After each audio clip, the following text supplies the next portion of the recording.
In this video, I'll show you how to download Flash completely for free and legally. No risk of the FBI breaking into your mama's basement. No, Mom, I swear I didn't know! All the links to download Flash and the serial number will be available in the description below. Unfortunately, I couldn't find a version for Macintosh users, but there is a serial available if you do have that version. All the serial numbers come completely from adobe.com. These are serials that Adobe released because this is an old version of Flash that is no longer supported. So first we need to download the installer for Flash, which I am getting from oldversion.com.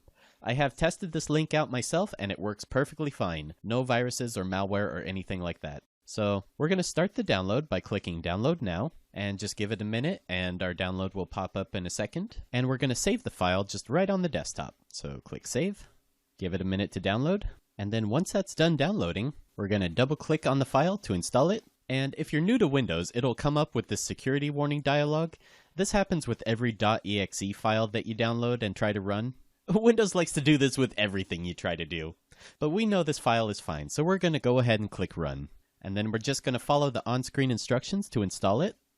I like how it still says Netscape. Does anyone still use Netscape anymore? So if you're like me, I never read these things. We're just going to say we did and click yes. And then it'll ask you where you want it to install. This is fine for me, so I'm just going to go ahead and click next. And then it's going to ask you if you want to install Flash Player. If you're watching this video in 2001, you might want to install this, but for pretty much 100% of you guys, you don't want this. So we're going to uncheck that. Then we'll click next. It'll just confirm where you want to install it, so click next again. And we're going to give it a minute and let it install.